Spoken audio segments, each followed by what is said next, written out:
رمضان تجلى وابتسم طوبى للعبد إذا اغتنما رمضان تجلى وابتسم طوبى للعبد إذا اغتنما أرضى مولاه بما التزما طوبى للنفس بتقواها رمضان زمان البركات رمضان زمان الحسنات رمضان زمان البركات رمضان زمان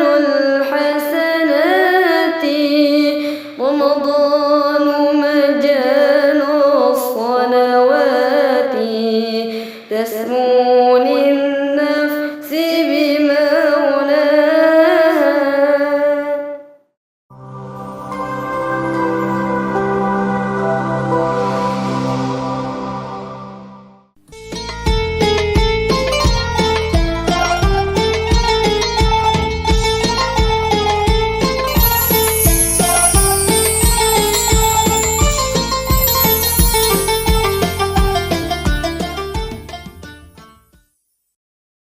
Assalamualaikum warahmatullahi wabarakatuh. Bismillahirrahmanirrahim.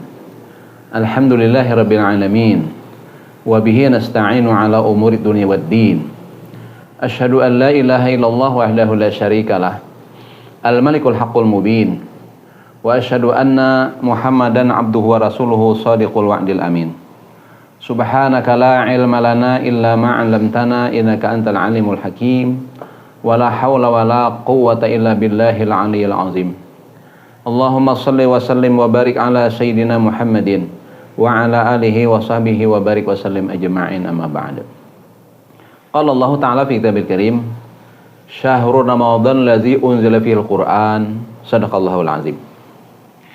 Sahabat As-Sanabil TV rahimakumullah, alhamdulillah kita kembali bisa bersama walaupun secara jarak jauh ya, namun tidak membatasi kita dalam hubungan ukhuwah dan silaturahim. Maka penting adanya suasana kebersamaan dan tazkirah di antara kita agar kita bisa menggapai manfaat dari nilai-nilai kehidupan kita, terutama di hari-hari Ramadan yang mulia ini. Karena kebaikan di Ramadan ini akan dilipat gandakan oleh Allah Subhanahu wa taala.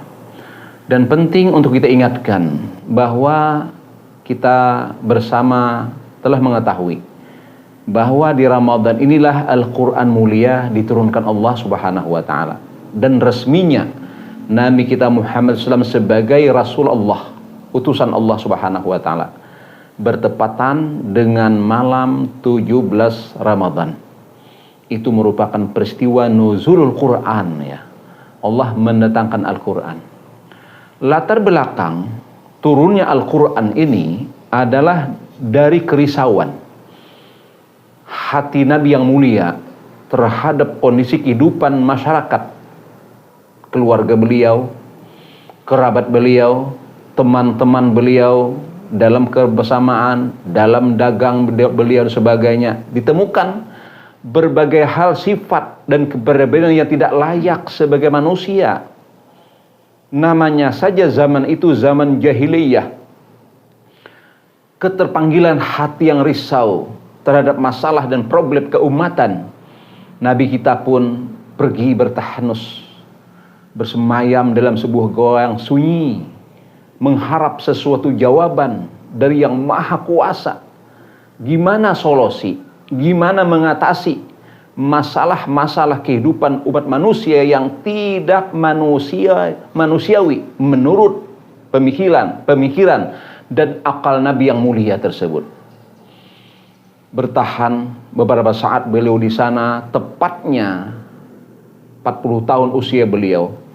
Di bulan Ramadan yang agung dan mulia, datanglah sang utusan Allah Subhanahu wa taala yang agung, malaikat Jibril alaihissalam, menyampaikan wahyu yang pertama.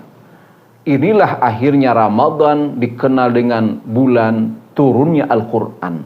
Baik turun pada peristiwa nuzul Quran tersebut atau turun dalam peristiwa malam qadar, itu adalah juga peristiwa di Ramadan. Jadi turunnya Al-Quran yang keseluruhan dari Lauhil Mahfuz ke langit dunia itu adalah pada peristiwa malam qadar, dan sementara turunnya wahyu pertama yang berangsur-angsur setelahnya itu adalah pada malam 17 Ramadan. Sehingga Ramadan dikenal dengan Syahrul Quran ataupun juga bulan diturunkannya Al-Quran. Oleh sebab itu, menjadi perhatian setiap mukmin bagaimana menjadikan Al-Quran sebagai petunjuk, sebagai pedoman. Karena dengan nilai-nilai Al-Quran itu yang dipraktikkan Nabi SAW terhadap umat, terjadi perubahan besar dengan istilah minal zulumati ilan nur. Merubah kehidupan struktur masyarakat yang zolim, yang gelap, yang bermasalah, baik terhadap keimanan, bermasalah dalam sosial kemasyarakatan, perbudakan, penjajahan, perkelahian dan sebagainya terjadi ketika itu. Semuanya berubah menjadi kehidupan yang baik, yang beradab, yang bagus atas tuntunan Allah Subhanahu wa taala melalui Rasulullah SAW dengan bekal Al-Quran. Maka ini kunci utama kalau kita ingin sukses. Maka dari itu kita hadirkan madrasah-madrasah unggulan, sekolah-sekolah unggulan yang alhamdulillah dipahami oleh masyarakat kita bahwa anak-anak mereka hari ini kalau ingin aman, ingin selamat, ingin terjauhkan dari sifat-sifat jahiliyah, hendaklah diberikan bekal dengan Al-Quran. Oleh sebab itu, salah satu madrasah atau sekolah yang dikembangkan dalam rangka menanamkan nilai-nilai Al-Quran, tentu pertama Al-Quran itu adalah dia harus bisa membaca, yang kedua menghafalkan, yang ketiga mengamalkan. Dengan cara itulah insya Allah akan merubah kehidupan manusia yang kalau kita kena dengan berbagai macam hal-hal yang menyesakkan dan menyusahkan, insya Allah dengan bekal Al-Quran yang kita tanamkan kepada anak-anak kita, insya Allah kebaikan akan bersama kita, dan bahkan orang tua sampai ke akhir akan merasakan kebaikan terhadap nilai-nilai Al-Quran yang telah tertanam di hati anak-anak, zuriat dan keturunan kita. Di antara yang dikembangkan adalah adanya sekolah tahfiz Al-Quran unggulan As-Sanabil.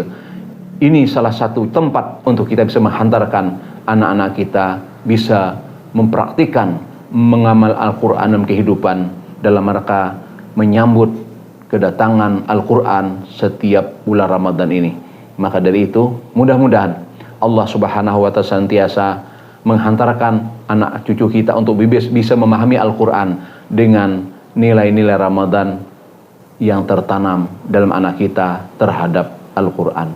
Amin ya rabbal alamin. Demikian tazkirah kita pada kesempatan ini dalam rangka Ramadan yang mulia sebagai bulan turunnya Al-Quran. Terima kasih. Assalamualaikum warahmatullahi wabarakatuh.